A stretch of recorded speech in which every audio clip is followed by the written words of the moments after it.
말씀 로마서 11장 11절에서 24절 말씀입니다. 그러므로 내가 말하노니 그들이 넘어지기까지 실족하였느냐? 그럴 수 없느니라.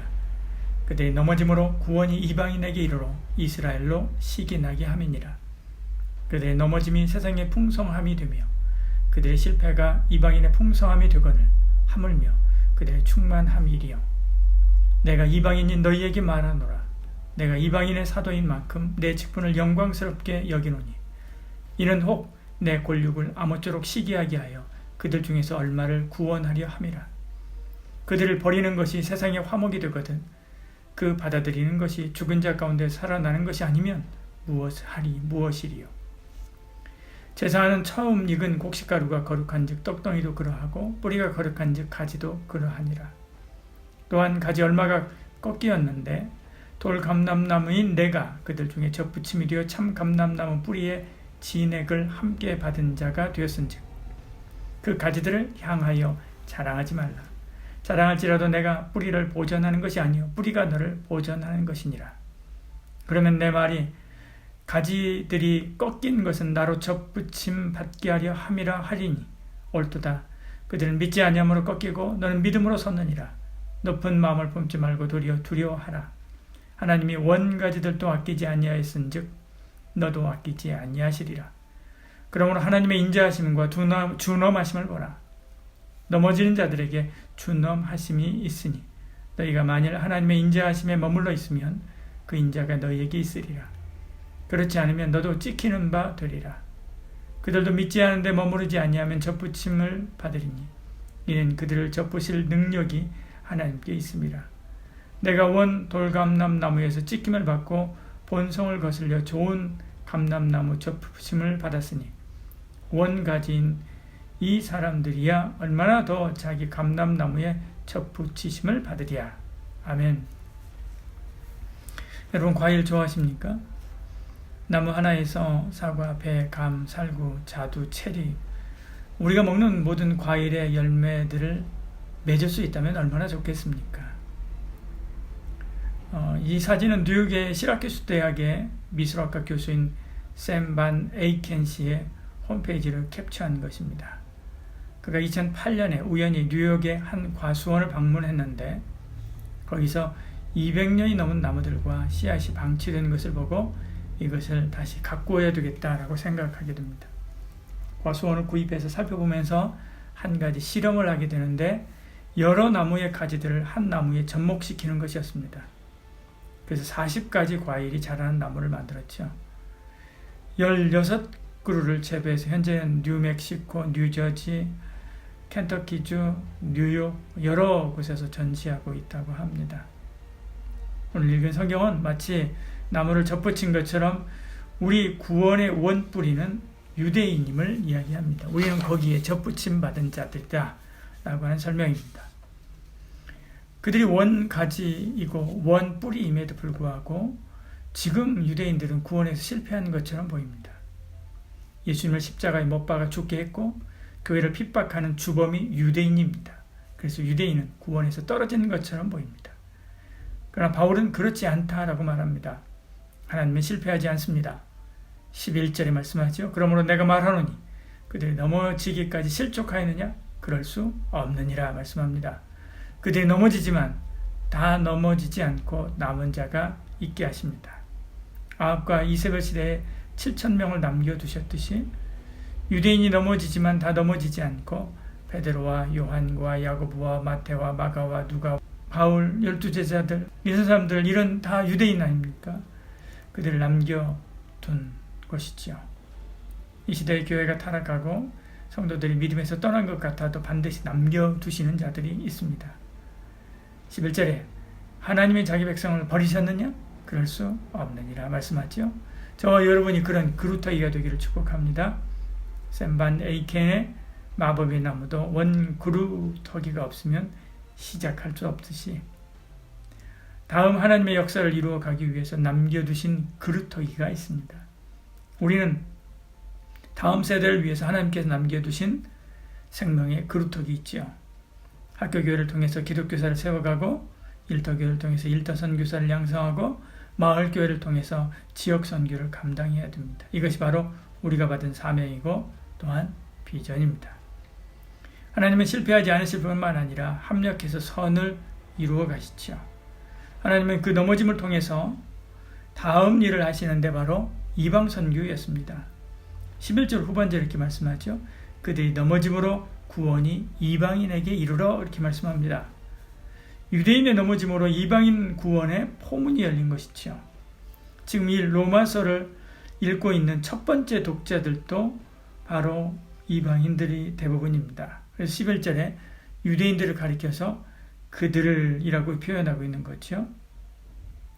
이방인이 줄인 로마 교회가 세워지고 안디옥 교회가 세워지고 빌립보 교회가 세워져서 복음이 전 세계로 확산되게 됩니다.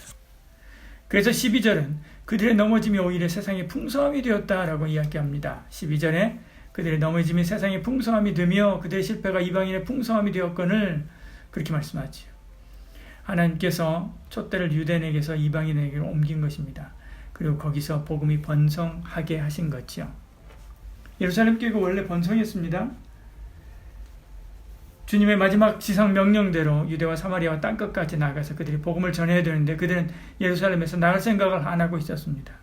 사도행전 2장 끝부분이나 4장 끝부분의 모습처럼 그들은 너무나 행복하고 좋았거든요. 2장 44절 47절 말씀하죠. 믿는 사람이 다 함께 있어 모든 물건을 서로 통용하고 재산과 소유를 팔아 각 사람의 필요를 따라 나눠주며 마음을 같이하여 성전에 모이기를 힘쓰고 집에서 떡을 떼며 기쁨과 순전한 마음으로 음식을 먹고 하나님을 찬미하며 또 온 백성에게 칭송을 받으니 구원받는 사람은 날마다 더하게 하시니라 이렇게 말씀합니다. 가만히 있어도 사람들이 몰려온 거지요. 교회 재정은 넉넉하고 교회는 천국 같았습니다. 4장 32절 35절도 말씀하죠. 믿는 무리가 한 마음과 한 뜻이 되어 모든 물건을 서로 통용하고 자기 재물 조금이라도 자기 것이라 하는 이가 하나도 없다 말씀합니다. 그리고 사람들이 사도들의 발 앞에 밭과 집을 팔아서 헌금하게 됐지요. 그리고 가난한 사람들에게 나누어 주었습니다. 정말 천국 같은 초대교회의 모습입니다. 주님이 주신 사명을 감당하며 나가야 되는데 안 하고 주저앉아 있으니까 그 다음에 문제들이 줄줄이 터지기 시작하죠. 아나니아 삽비라의 문제가 5장에서 나오죠. 히브리파 헬라파 나누어서 싸우는 문제, 그걸로 시끄러워지는 게 바로 6장입니다. 유대인들이 예루살렘 교회를 본격적으로 핍박하고 그런 중에 스데반이 순교를 당하게 되지요. 예루살렘 교회는 위기를 만나고 흩어지게 됩니다. 빌립이 흩어져서 가다가 빌립이 사마리아에서 복음을 전하고 그 성이 예수님을 믿고 변화됩니다. 바나바가 안디옥을 변화시켜서 부흥의 새바람을 일으키죠. 바울이 유럽을 다니면서 가는 곳마다 교회를 일으키고 생명의 불꽃을 일으킵니다. 지금 로마 교회까지 영향을 미쳐서 전 세계 복음화의 기초를 세우게 되는 것을 보지요. 그 예루살렘의 무너짐으로 주변에 있는 많은 나라와 많은 지역의 교회들이 불처럼 이렇게 일어나는 것을 봅니다. 유럽 교회가 번성했습니다. 그들이 물질을 탐닉하자 촛대를 옮겨서 아메리카로 향하게 합니다. 미국 교회가 번성했습니다. 그들이 세속에 물들자 다시 촛대를 옮겨서 한국에 오게 했습니다. 우리 교회가 번성했습니다. 우리가 세속에 물들면 다시 촛대를 옮겨서 저 아프리카로 중남미로 향하게 할 수 있습니다. 이미 그런 전조현상들이 일어나는 것을 우리는 보고 또 많이들 우려하고 있습니다. 한국교회 정신 차려야 됩니다. 이것은 교회적인 차원뿐만 아니라 우리 개인도 마찬가지입니다. 내가 믿음에 바로 서지 못하고 주신 사명에 충성하지 못할 때, 실족하고 넘어질 때 나를 위해 준비하신 복과 사명의 촛대를 다른 것으로 옮길 수 있습니다. 지금 주어진 자리에서 충성하십시오. 지금 내 영혼의 기도에 불을 켜고 찬송에 발을 맞추어 사명의 기치를 들고 나가야 됩니다. 천국을 향한 노스텔지어의 손수건을 흔들면서 주를 바라보아야만 하지요. 내가 돌아갈 저 천국을 그리면서 주어진 삶을 힘차게 살아내야만 합니다. 역사를 돌아보십시오. 유대 지도자들이 먹고 살만하니까 타락했습니다. 유럽이 먹고 살만하니까 타락했습니다. 미국이 먹고 살만하니까 타락했습니다. 우리도 먹고 살만하니까 타락하고 있습니다. 여러분도 마찬가지입니다. 직장 가지고 결혼하고 이제 좀 마음의 안정을 누리고 그리고 살만하다 하면 믿음과 사명의 줄을 놔버립니다. 그냥 이대로가 좋은데, 그냥 이대로 살면 편한데 왜 굳이 일을 만들어서 인생을 괴롭게 해? 라고 생각하면서 신앙이 식어버리죠. 주어진 삶에 만족하면서 겨우 주일 예배 드리는 것으로 할 것 다 한 것처럼 그렇게 생각합니다. 정신 차려야 됩니다. 하나님께서 촛대를 옮겨버리면 아무것도 아닙니다. 요한계시록 2장 5절에 말씀하죠. 어디서 떨어졌는지 생각하고 회개하여 처음 행위를 가지라. 만일 그리하지 아니하고 회개하지 아니하면 내가 내게 가서 내 촛대를 그 자리에서 옮기리라 말씀합니다. 정신 차려야 됩니다. 자다가 깰 때가 되었습니다. 로마서 13장 11절에 말씀하죠. 이 시기를 알거니와 자다가 깰 때가 벌써 되었으니 이렇게 말씀합니다. 일어나야 됩니다. 다시 신앙을 회복해야 됩니다. 내가 간절했었던 그때 내가 붙잡고 있었던 그 주님, 그리고 그때 기도했었던 기도, 지금도 여전히 붙잡고, 그때 내가 충성했었던 그 충성, 지금도 여전히 충성해야 됩니다. 그러면 유대인은 왜 넘어지고 실족했는가? 그들은 선민으로 어느 민족보다도 큰 은혜를 입었습니다. 율법도 받았고 그리스도도 그들에게서 태어났습니다. 교회도 그들로부터 시작됐습니다. 그런데도 왜 그들은 실족했는가? 율법에 대한 무지 때문에 그렇습니다. 그들은 율법을 만능키로 생각했습니다. 율법의 중요한 기능은 두 가지입니다. 하나는 인간이 죄인이라고 하는 것을 가르쳐주지요. 우리는 하나님께 정하신 구원의 기준을 충족할 수 없다라고 하는 것을 율법을 통해서 알게 됩니다. 나는 할 수 없어. 하나님의 은혜를 구합니다. 은혜가 아니면 내가 살 수 없습니다. 라고 고백하게 하는 것, 이게 바로 율법이지. 하지만 유대인들은 그렇게 생각지 않았습니다. 오히려 그들이 율법을 지키고 그 말씀대로 행할 수 있다고 생각합니다. 그래서 복잡한 장로의 유전들을 만들어서 지키려고 했지요. 해도 안 되는 그것을 조금 지키면서 흉내 좀 내고 그것을 자기 공로로 삼아서 그것으로 자기가 구원받을 수 있다고 착각한 거죠. 교만해졌습니다. 우리도 그렇습니다. 공로주의 신앙을 가지고 가면, 바리새적인 신앙으로 가면 답이 없습니다. 우리는 아무리 해도 하나님 말씀대로 살지 못합니다. 뭘 해도 자랑할 것이 없습니다. 늘 은혜를 구합니다. 그러면 겸손해집니다. 다른 사람을 정죄하지 못합니다. 믿음이 부족하고 충성하지 못해도 성도를 정죄하지 않습니다. 다 도찐개찐인 것을 알기 때문에 그렇죠. 오히려 긍휼의 마음이 일어납니다. 그리고 은혜의 신앙으로 그들을 이끌게 됩니다. 나도 잘 안 되지만 그래도 우리 함께 주의 은혜에 의지해서 우리 함께 가자. 그렇게 이야기하게 되지요. 그렇게 사는 저와 여러분들을 축복합니다. 율법의 다른 기능은 우리를 그리스도께로 인도하는 것입니다. 갈라디아 3장 24절에 이렇게 말씀하죠. 그리스도께 인도하는 초등교사가 되어 그렇게 이야기합니다. 율법이 우리를 그리스도께로 인도하는 초등교사가 되어 우리로 하여금 믿음으로 말미암아 의롭다함을 얻게 하려 합니다. 이렇게 말씀하죠. 초등교사다라고 하는 말은요, 파이다고고스라고 하는 말입니다. 어린 아들이 성인이 될 때까지 지도한 후에 그 아버지께 마지막에 이양하는 그 역할을 감당하는 노예를 지칭하는 말입니다. 가이드, 멘토, 유모, 그런 역할을 하는 것을 말하죠. 율법이 구원을 주지 못합니다. 율법은 예수 그리스도를 발견하게 합니다. 예수 그리스도께서 그리스도께로 우리를 인도하는 내비게이션 역할을 합니다. 그런데 그들은 율법이 구원을 준다고 착각했습니다. 유모는 엄마가 아닙니다. 멘토는 아버지가 아닙니다. 초등교사는 부모가 아닙니다. 그런데 유대인은 율법에 구원이 있다고 착각했습니다. 진짜 중요한 것을 놓치고 껍데기만 붙잡고 있는 것이죠. 마태복음 23장 23절에 말씀하죠. 화 있을진저 외식하는 서기관들과 바리새인들이여, 너희가 박하와 회양과 근처에 11조는 들이되 율법에 더 중한 바 정의와 긍휼과 믿음은 버렸도다. 그러나 이것도 행하고 저것도 버리지 말아야 할지니라. 이렇게 말씀합니다. 그래서 율법이 가리키는 예수님을 배척한 것이죠. 오늘 우리도 그렇습니다. 하나님 우리를 괴롭히려고 말씀을 주지 않습니다. 우리를 하나님께 인도하려고 성경을 주신 것입니다.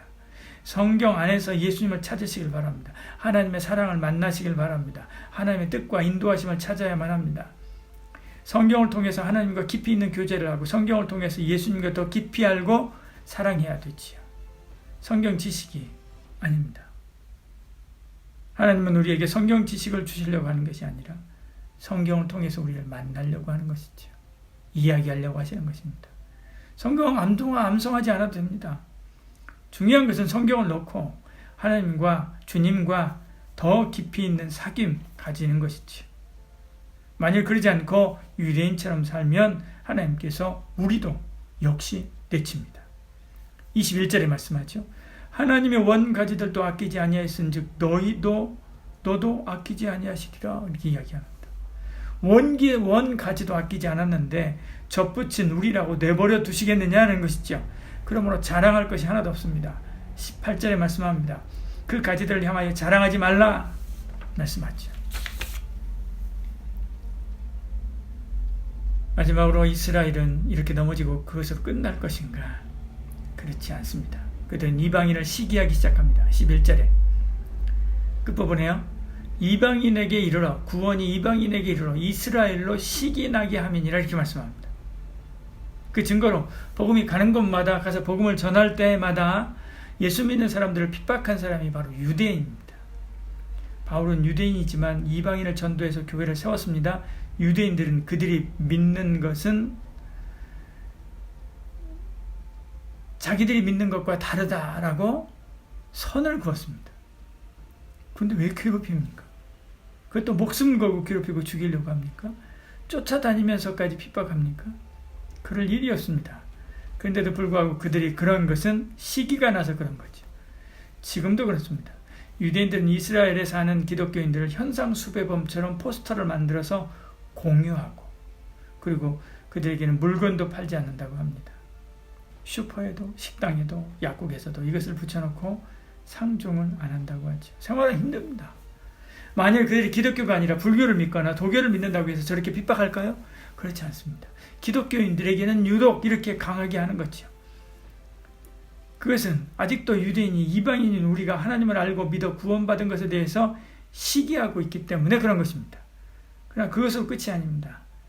마지막 종말 시기가 오면 그들도 역시 다 돌아오게 됩니다. 25절 26절에 형제들아 너희가 스스로 지혜 있다면서 이 신비를 너희가 모르기를 원치 아니하노니 이 신비는 이방인의 충만한 수가 돌아오기까지 이스라엘의 덜은 우둔하게 된 것이라. 그래 온 이스라엘이 구원을 받으리라. 그렇게 말씀합니다. 그때 하나님 나라가 완성이 됩니다. 그리고 예수 그리스도께서 재림하게 되죠. 저와 여러분 모두 그날까지 주께 꼭 붙들려서 하나님께서 기뻐하시는 열매 맺는 그리스도인들이 되기를 축복합니다. 기도하겠습니다. 사랑이 많으신 우리 하나님, 우리를 붙잡아 주시고 함께 하사 생명의 그루터기로 남겨두심을 감사합니다. 더 주를 바라고 믿게 하시고 원가지인 유대인 그들도 아끼지 않았던 것을 우리 기억하고 두렵고 떨림으로 우리에게 주신 구원과 우리에게 맡겨준 사명을 붙잡고 주를 따르는 저희들 되게 하여 주시옵소서. 예수님 이름으로 기도합니다. 아멘.